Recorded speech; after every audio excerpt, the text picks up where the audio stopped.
Okay, hi everyone. Thanks for coming. I want to make sure that I'm unmuted. Am I unmuted? If I can figure out how to. Thank you. I'm unmuted in real life. Okay. Okay, I got thumbs up. Good, perfect. Okay, so today we're going to talk about package management in Python. And thank you, Hannah, for running across campus just now, or sort of across campus, to bring me an adapter. Appreciate that. So the first thing that I wanted to talk about was, for the people who were here last week, we had an issue with Glob, and we were having an issue because we couldn't install it. And that's because it's already installed. It comes with Python. So we could have just done it all. It would have been fine if everyone just followed along, but I didn't think about that. So that is the solution to that issue. We already had it. So to give you an outline of what I'm going to talk about today, first, I'm going to go over some definitions so that we're all on the same page. And then I will talk about the difference between pip and conda and what those are, what that means. Then we'll talk about packages in Python and how to install them, remove them, update them, and view what we have and what we can download. Then we have environments. So we'll figure out how to create and share those. And then I have some cheat sheets for everybody that have summaries of everything. So this is going to be a little different than the past couple of talks. I'm not actually going to do any Python programming. I'm just going to show you how to set up your Python environment so that you can do the programming that you want to do. So first, I'm going to move this chat. First, we have some vocabulary. And so our first two phrases are module and then library and package. And these three words are often just used interchangeably, even though module means something different. The modules are the files that make up a library. So like NumPy would be a library, and then each thing in NumPy, the different functions that we can do within NumPy are the modules. But there are some libraries that are just one module. And so that is one of the reasons why they're all used interchangeably. I'll be using probably package the most during this talk, but and so when I use that, I mean a library or package. So actually the collection of modules. The next thing is an environment. And so environments are ways of setting up isolated Python distributions so that you can download new packages or delete packages, update things in sort of an isolated way so that other people or so that you can modify that without changing your base environment or your base Python. Then Conda or mini Conda is a package management software, as is pip. So those are both package management softwares that we'll talk about. And then Anaconda refers to the this whole set of tools that come with this navigator. So when I say Anaconda, I mean this whole deal. And when I say Conda, I just mean the package management part of that.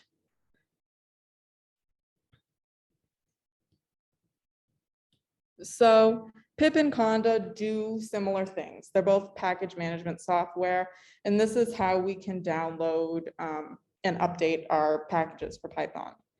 So the difference is where they come from. Pip is from Python, the Python Package Authority, and conda is from Anaconda. And you can download them from their respective places. Pip comes with Python. It also comes with Anaconda, so you'll have pip if you have Python. Pretty much, there are some exceptions to that, but generally you'll have pip if you have Python, and if you downloaded Anaconda, you'll have conda. Pip takes packages from the Python package index, so that's a library of packages, like a website that has a bunch of packages you can download on it. And then conda gets it from the Anaconda cloud, or there are a couple of other places that it can get it from. So they come from different places. That's one of the key differences between these two. Conda adds some other functionality that pip doesn't have. For example, Conda can handle other languages like R and like C and other things that maybe I'm not familiar with, but maybe you are. You could use Conda for that. And Conda deals with environments quite easily. So does pip, but it's a little more difficult, in my opinion, to deal with them in pip. So overall, Conda is, in my opinion, a much more smooth and easy way to do these things, but there are some exceptions when we can't use Conda. And so I liked this quote from the Anaconda blog, which I said has absolutely no bias on this topic because obviously they're going to want us to use Conda, but they say a major reason for combining the two is if one or more packages are only available in pip. And so I've seen situations like that. So next, I want to talk about how we can install a package. So for example, last week when we used like NumPy and things like that, those are packages.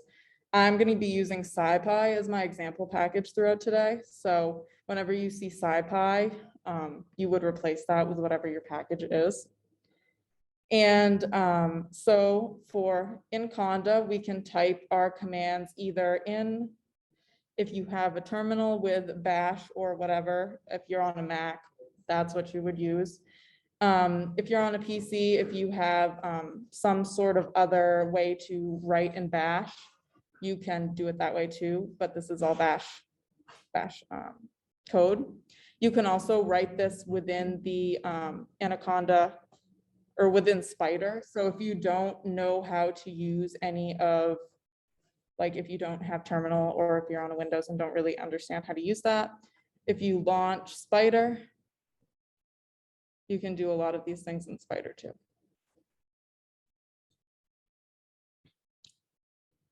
So here's my Spider, and I'm going to make this bigger because I'll use it like once or twice.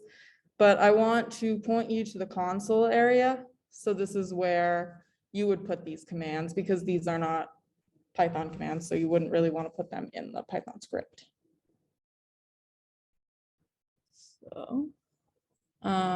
So with Conda, to install things, we could type Conda install and then our package name. If we want a specific package version, we can specify that by using this equal sign.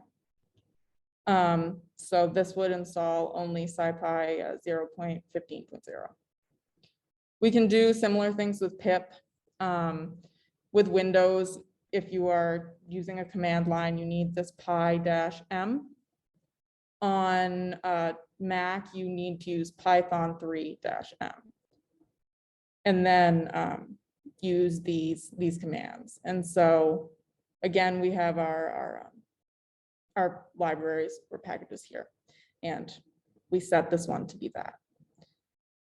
So there are other places that we can download packages from too. So we could download from a different channel. That's what we call these different locations to download from. And so one of the most popular ones that you might see is called Conda Forge. So this is just a different like location where packages are stored essentially. So I find that Conda Forge is more like experimental or newer packages that don't necessarily have the testing or whatever to be like super mainstream, maybe with regular Conda. That's what I've seen. That might not be the case all the time. But this is how you would install through a different channel or through Conda Forge. You put this -C flag and then you would specify your channel. So Conda Forge in this case. And that is just using Conda because that is a Conda channel. And so if you wanted to like install a bunch of packages at once, you could just list them all. So the next thing is how to search information about a package and how to figure out what you have already installed. So you can do these things with both Conda and pip. I will use Conda, but the pip commands will do the same thing. And I'm just going to bring this up here so you can still see this stuff. And so I am first going to search for SciPy, and I'm going to just type Conda search SciPy. And I don't actually, yeah, I was gonna say, I don't think I'm connected to the internet, but I obviously am if I'm on Zoom. So this is, it searched the internet, so it searched Conda for SciPy. And so these are all the different versions of SciPy available. If I want to see what I have installed, I can just type conda list. And this might take a minute, especially if you have a lot of things installed, but this will show everything that I have, all the modules or packages that I have for Python installed. So if I scroll all the way up to the top, I have a lot of them. Here we go. We see this first column is the name. So this is the name of whatever I downloaded. We have our version, the build, which corresponds to this column up here, and then the channel. And this is what I really want to bring your attention to. This shows where they were downloaded from. So a lot of these you see don't have any channel, and that is because they were probably just downloaded by using conda install and not by any specific channel. But if you scroll all the way down, we see that there are some from Conda Forge. And so this is because I specified this as the channel when I was downloading these. So you can look through here and see where you downloaded these from. So pip list and pip freeze also do very similar things. The formatting is a little different, but it's the same information. It will give you your version and I think also the location.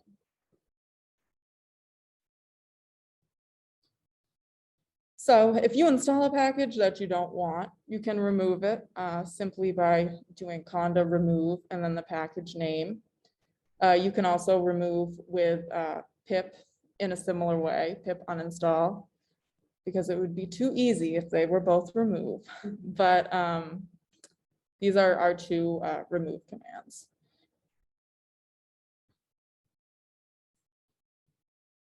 So next for updating packages, we can do this with both conda and pip again. So with conda, we can just say conda update and then the package name.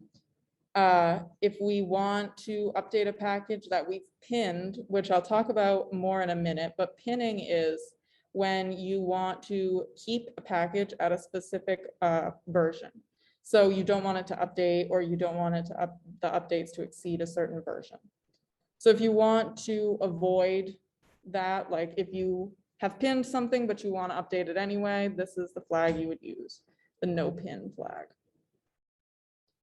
And then with pip, it's just pip install, just like when you install, but then you want to use this upgrade flag so that it knows to upgrade what you already have. And so these, the conda commands at least, can also be used to update itself. So if you can say conda update conda and it will update itself. It can also update all the other things that are under that Anaconda umbrella. So it can update Spider, Anaconda itself, anything that you see in that Anaconda navigator. So now to talk about pinning packages, say you have a package that you downloaded and you wrote a bunch of code in it and then they updated it and changed a few things, which really breaks your code and you don't want to go through and fix it for the updated version. You can pin a version of your package, so like NumPy, for example, and so it won't upgrade out of that. So to do that, all you have to do is create a text file named pinned in the conda meta directory. So my conda meta directory is under Anaconda 3. So if you installed Python through Anaconda, this is probably similar to where yours is, especially if you're on a Mac. And you just start a text file there, and this is what it should look like. So all you'll do is write your package name and then the update that you want it to be stuck at, essentially. So you can also use this wildcard to say that in this case, we want to stay in the 1.7 series, but so we'll update throughout that, but we're not going to update to 1.8. So we'll keep the minor updates, but not the major. And then that's all you have to do. And then those will stay pinned. And if you want to update them, you have to use that no pin flag.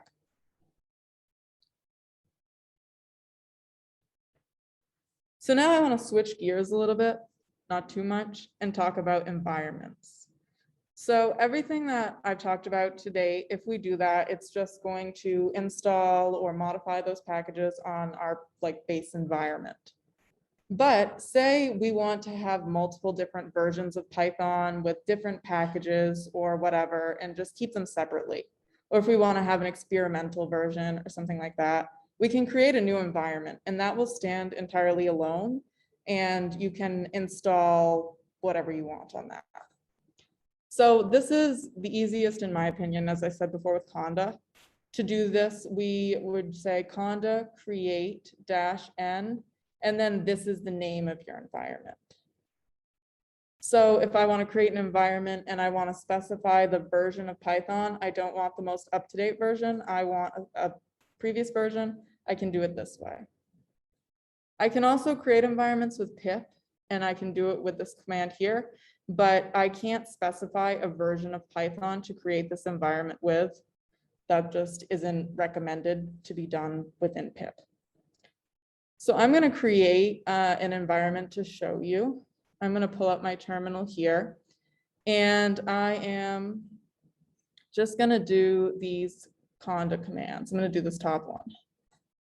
And I'm going to say Conda create -n Sarah's env. So Sarah's env is going to be the name of my environment. And then I'm going to hit enter, and it's going to go through some setting up things and ask me if I want to proceed. So before I proceed, I want to take note of this environment location that it has here. So this is the location that you would want to go to for example, if you wanted to create one of those pinned files. That's where that kind of thing would be stored at. So I'm going to say yes, and it did this pretty quickly, and it created my new environment. But I'm not in my new environment yet. And we can tell that because here in parentheses, it says base. And so that means I'm still in my base environment. It gives us a little cheat sheet here and shows us how to activate and deactivate with Conda. So to get into our environment, I would type Conda activate and then my environment name. So Sarah's env. And then hit enter. And we can see here that I'm now on Sarah's env.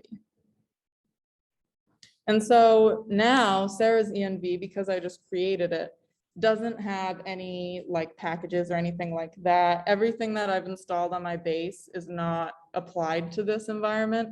So I'm essentially starting over, which can be good in a lot of situations.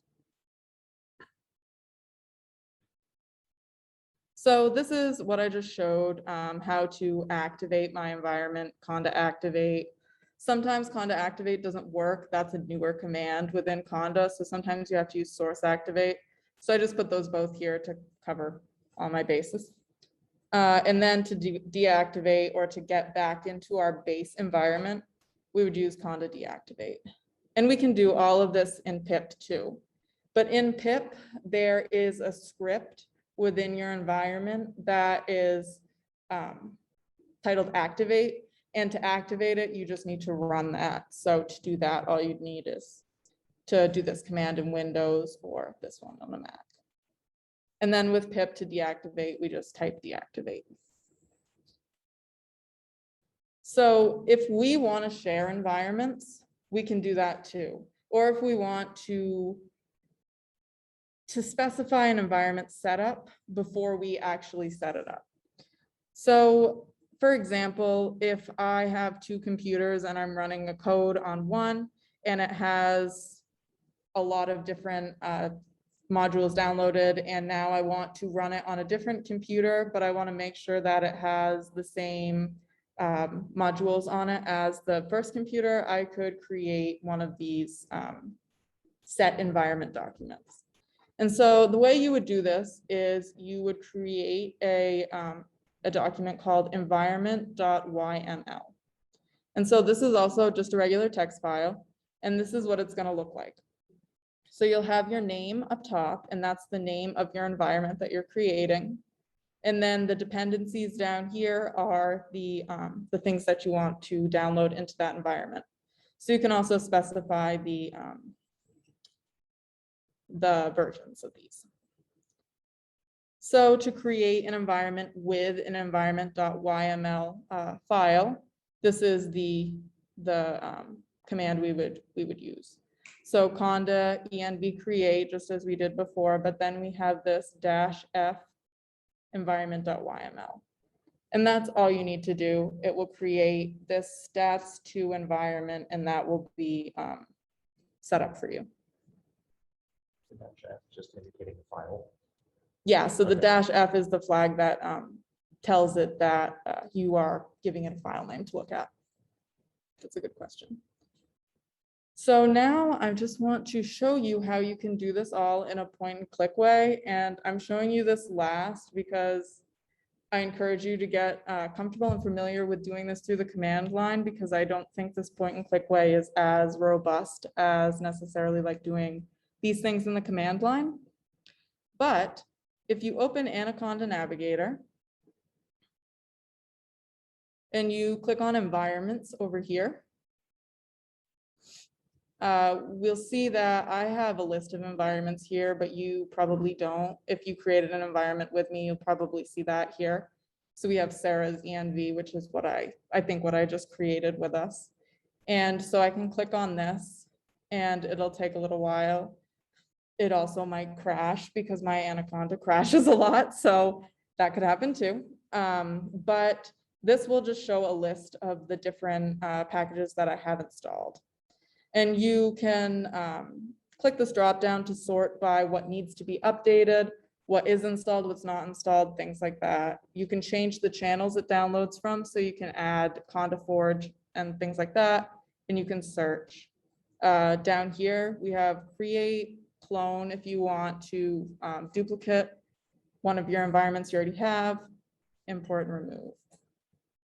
And then lastly, if we want to open Spider or something else using our new environment, we can just use this drop down here and select the environment we want.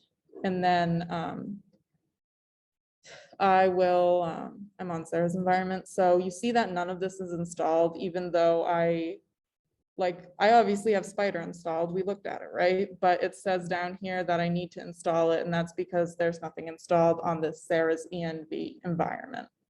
So I need to just start from the ground and build up in this environment, but I can do that through here as well.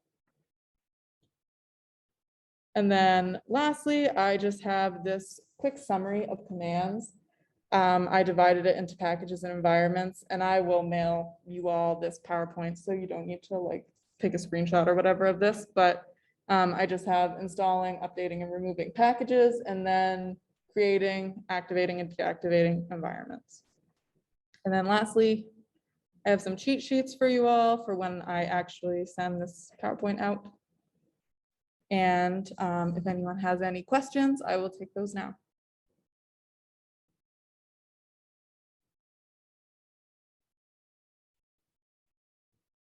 If you go over to the export some content that you have in one environment to another, like is that something that you can do, like, or is that just part of your management of your code? So the question was if you can export from one environment to another. And so do you mean like, can you duplicate one, or can you like write out what you have to a text file? Yeah, that. There's, as far as I know, there's not like a set way to just say like export this environment this way, but there are bash commands that you can output. Where is it? One. So here where we have the lists, I've seen people take one of these and just output it to a file. So you could do that by doing, I think the command is ampersand and then like the file dot, and then it would just save it to a file instead of printing it out. So I think that that would probably be the best way to get a list like that. Okay.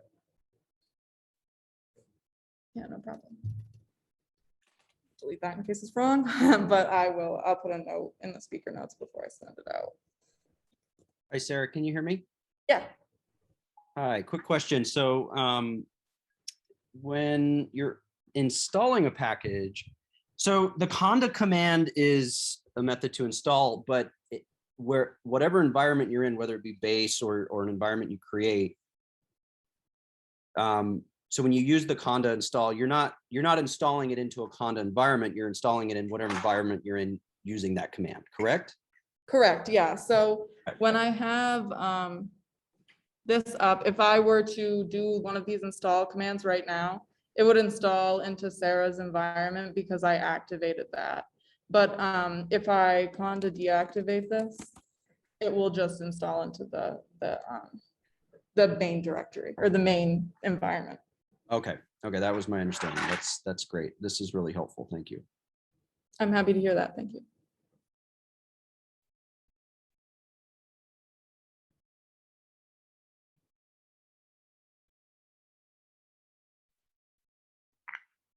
Actually, if no one else has any questions, can I ask one more? Yeah, go for it. And I'm home with my daughter, so if you guys hear like a weird noises, that's what that is. That's perfectly fine.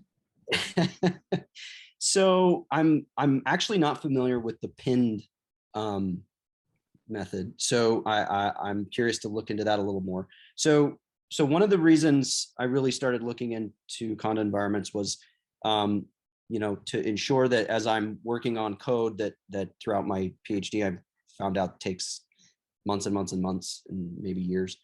And I don't want to, when Python upgrades, I don't want to have to change my code to upgrade to the new one. So by staying in that environment, I can work under a certain package.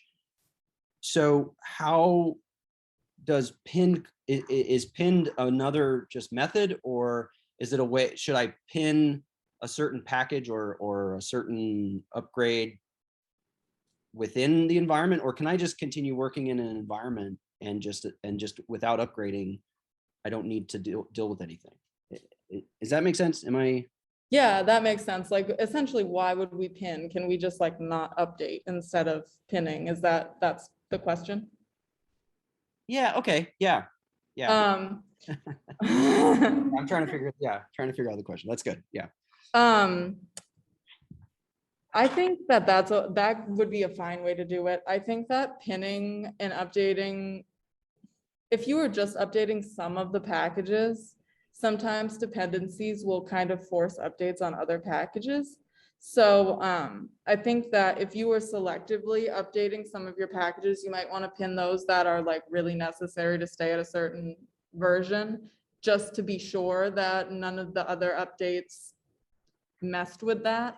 But if you're not updating anything, nothing is gonna it's not gonna auto update. So you don't necessarily need to pin.